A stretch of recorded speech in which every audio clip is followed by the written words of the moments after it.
سارے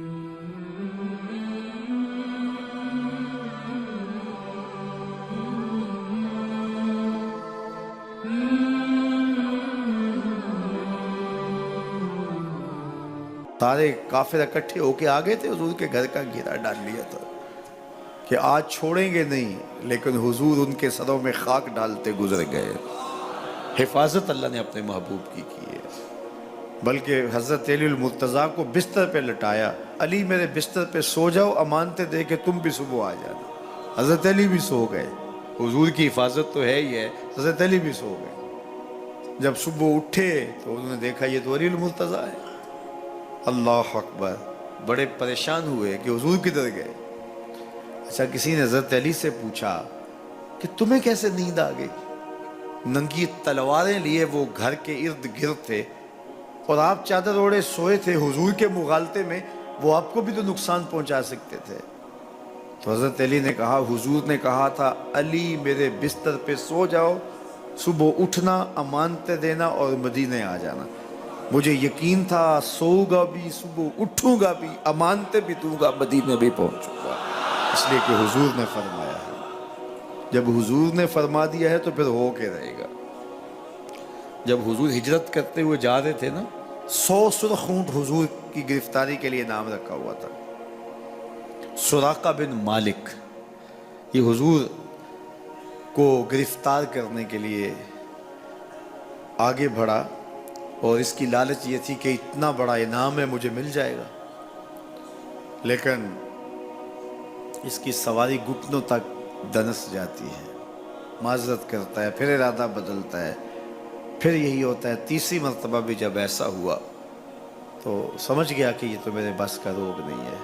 اب اسے پریشانی ہوئی کہ جو آج اس حالت کے اندر بھی اللہ کی اتنی تائید کے سائے تلے ہیں، تو کل جب یہ دوبارہ پلٹیں گے اور مکہ ان کے قبضے میں ہوگا تو پھر میرے ساتھ نہ جانے کیا سلوک ہوگا۔ تو کہا کہ حضور مجھے امان لکھ دیجئے۔ تو حضور نے کیا فرمایا، سراقہ تو مجھے گرفتار کرنا چاہ رہا ہے، میں تیرے ہاتھ میں کسریٰ کے کنگن دیکھ رہا، میں تیرے ہاتھ میں کسریٰ کے، اس وقت کی سپر طاقت تھی کسریٰ، تو فرمایا میں تیرے ہاتھوں میں کسریٰ کے کنگن دیکھ رہا ہوں۔ تو حضور سے انہوں نے باقاعدہ امان لکھوا لی۔ اللہ اکبر۔ حضرت عمر کا زمانہ ہے، ایک جنگ میں حضرت سراقہ بن مالک بھی تھے، تو کافر قلعہ بند ہو گئے، اور یہ جب ان کے اوپر حملہ آور ہوتے ہیں تو وہ اندر سے پتھر پھینکتے ہیں، فصیل عبور نہیں کی جاتی۔ تو سراقہ بن مالک کہنے لگے کہ مجھے آپ منجنیق میں ڈال کر کے ان کے قلعے کے اندر پھینک دو اور میں اندر سے جا کے دروازہ کھول دوں گا، تو پھر تم آ جانا۔ تو لوگوں نے کہا سراقہ کیا بول رہے ہو؟ وہ بڑی غلیل کی طرح منجنیق ہوتی ہے، کہا اس میں ڈال کے تجھے پھینکیں گے، جب تو گرے گا تیری ہڈیاں باقی نہیں بچیں گی، پھر وہ تلواریں لیے کھڑے ہیں تجھے زندہ چھوڑیں گے۔ تو حضرت سراقہ نے کہا مجھے کچھ نہیں ہوگا، اس لیے کہ حضور نے کہا تھا تیرے ہاتھوں میں کسریٰ کے کنگن دیکھ رہا ہوں، ابھی تک کنگن نہیں آئے، جب تک کنگن نہیں آتے موت آ ہی نہیں سکتی ہے۔ یہ یقین تھا ان کا، یہ اذعان تھا ان کا۔ تو حضور کی حفاظت اللہ نے اپنے ذمہ کرم پہ لی ہے۔ سوال یہ ہے کہ باقی بھی اللہ کے سچے نبی ہیں، ان کی حفاظت اللہ نے اپنے ذمہ کرم پہ کیوں نہیں لی، اور حضور کی حفاظت اپنے ذمہ کرم پہ کیوں لی؟ باقی بھی کتابیں اللہ کی سچی منزل من اللہ کتابیں ہیں، ان میں تحریف راپ آ گئی، لیکن قرآن مجید کی حفاظت اللہ نے اپنے ذمہ کرم پہ لی۔ کیوں؟ تو اس کا جواب یہ ہے کہ اگر کوئی نبی شہید ہو جاتا ہے تو نیا نبی آنے والا ہے، اس کی جگہ کو پر کر دے گا۔ اگر کسی کتاب میں تحریف راپ آ جاتی ہے تو کوئی بات نہیں، نئی کتاب نازل ہونے والی ہے۔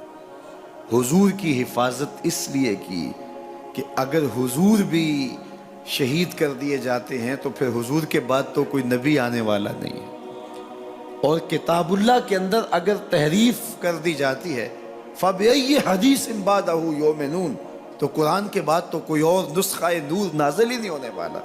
تو لوگ ہدایت، روشنی اور اجالا کہاں سے لیں گے؟ اس لیے اس کتاب کو بھی باقی رکھا گیا اور مصطفیٰ کی بھی حفاظت فرمائی گئی۔ حضور کے آنے کے بعد اتمام دین ہو گیا۔ انا خاتم النبیین لا نبی بعدی، میں آخری نبی ہوں، میرے بعد کوئی نبی نہیں ہوگا۔ اور میں نے عرض کیا 100 آیات قرآنیہ، 210 احادیث اور صحابہ، تابعین، ائمہ اور بزرگوں کے ہزارہ اقوال اس میں موجود ہیں۔ سبحان الذی اسری بعبدہ، جس نے اپنے بندے کو سیر کرائی، من المسجد الحرام الی المسجد الاقصی، اللہ اکبر، مسجد حرام سے مسجد اقصی تک۔ مسجد حرام سے اس سفر کا آغاز ہوا ہے۔ ام ہانی کے گھر میں حضور استراحت کر رہے تھے، دروازہ اندر سے بند کیا ہوا تھا، اور جبریل امین کو حکم ہوتا ہے میرے محبوب کو سر عرش لے کے آؤ۔ تو جبریل حاضر خدمت ہوئے تو دروازہ بند پایا، عرض گزار ہوئے مالک کیا کروں؟ کہا کہ تو نے دروازے کو دستک نہیں دینی کہ میرا محبوب تیرے لیے اٹھ کے دروازہ کھولے۔ اللہ اکبر، تو مالک کیا کروں؟ کہا چھت سے سوراخ کرو، اور جبریل نے چھت سے سوراخ کیا اور وہاں سے سمٹ کے حضور کے قدموں میں آ بیٹھے۔ صحیح حدیث میں آتا ہے جبریل کے 600 نوری پر ہیں، ایک پر کھولے تو شرق سے لے کے غرب تک، شمال سے جنوب تک پھیل جائے، اور اتنے بڑے بڑے 600 پر، تو 600 پر جس جسم پہ ہوں گے وہ جسم کتنا بڑا ہوگا۔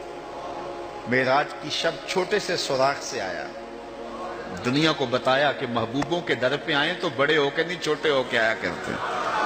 تیرے ہندیاں سندیاں محبوبہ، اگر آپ کی توجہ ہو تو، تیرے ہندیاں سندیاں محبوبہ، میں کافر ہوا جے میں ہوا۔ اپنے وجود کی جب تک نفی نہیں نہ کی جاتی کچھ ملتا ہی نہیں ہے۔ جبریل سمٹ کے حضور کے قدموں میں آ بیٹھا، محبوب اب بھی سوئے ہوئے۔ اللہ اکبر، تبارک اللہ، شان تیری تجھی کو زیبا ہے بے نیازی، کہیں پہ جوش لن ترانی، کہیں تقاضے وصال کے، کوئی کوہ طور پہ جا کے کہہ رہا ہے رب ارنی انظر الیک، مالک دیکھنا چاہتا ہوں نقاب اٹھا دے۔ جواب ہوتا ہے نہیں نہیں تم نہیں دیکھ سکتے، اور ادھر محبوب سویا ہے، جبریل حاضر خدمت کھڑا ہے، محبوب اٹھو، رب انتظار کر رہا ہے۔ وہ جبریل قبل قدمہ، میرے محبوب کے قدم چوم لے۔ تو جبریل نے اپنے کافوری ہونٹ حضور کے قدموں پہ رکھ دیے۔ قبل تفعیل ہے، تفعیل کثرت ماخذ چاہتا ہے، یعنی اس کا معنی یہ نہیں کہ ایک بار چوم، اس کا معنی ہے بار بار چوم۔ تو جبریل حضور کے قدم چوم رہے ہیں۔ بشرط چادر تان کے ستا، نور چمے پہ تلیاں، بشرط چادر تان کے ستا، نور چمے پہ تلیاں، جس دی خاطر سجیاں ہویاں نے عرش بری دیاں گلیاں۔ بشرط اگے ود دا ہی جاوے، نوری رہ گیا تھلے، جس ویلے انہوں ود دیاں ویکھیا، آکے بلے بلے بلے، کوئی حد ہے ان کے عروج کی، بالا غل اولاب کمال۔ حضور علیہ السلام کو ام ہانی کے گھر سے حتیم میں لایا گیا، صحیح حدیث ہیں۔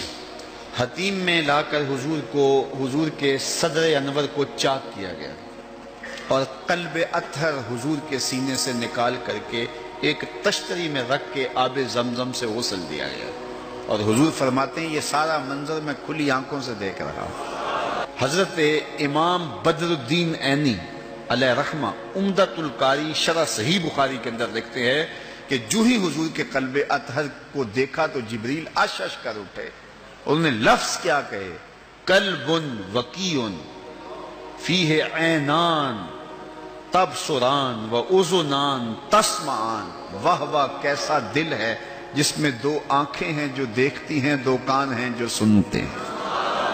حضور کا دل عام لوگوں کے دلوں کی طرح نہیں ہے۔ اعلیٰ حضرت نے جو قصیدہ سلامیہ لکھا ہے، جو عموماً مساجد میں نماز جمعہ کے بعد پڑھا جاتا ہے، تو اس میں آپ نے ایک تو حضور کے معجزات کا ذکر کیا ہے، اور دوسرا اس قصیدہ سلامیہ میں حضور کے ایک ایک عضو بدن پہ سلام پڑھا ہے۔ کبھی انگلیوں پہ سلام، نور کے چشمے لہرائیں دریا بہیں، انگلیوں کی کرامت پہ لاکھوں سے۔ کبھی ہاتھوں پہ سلام، ہاتھ جس سمت اٹھے غنی کر دیا، موج بحر سماحت پہ لاکھوں سلام. کبھی بازوؤں پہ سلام جن کو بارے دو عالم کی پرواہ نہیں، ایسے بازو کی قوت پہ لاکھوں سلام. کبھی ہونٹوں کو سلام، پتلی پتلی گلے قدس کی پتیاں، ان لبوں کی نزاکت پہ لاکھوں سلام. کبھی حضور کے سر انور کو سلام جس کے آگے سرے سربراہ خم رہے، اس سرے تاج عزت پہ لاکھوں سلام. ایک ایک عضو بدن پہ سلام پڑا ہے. تو ایک ایک عضو پہ سلام پڑھتے پڑھتے جب اعلی حضرت حضور کے دل پہ آئے تو اعلی حضرت کا قلم رک گیا. اور اب اعلی حضرت کی یہاں بولی دیکھیے، یہاں آئے تو بولے دل سمجھ سے ورا. ایک ایک عضو کی بات کی ہے، احادیث بھی ملتی ہیں. اب حضور کے دل کے بارے میں کیا لکھوں؟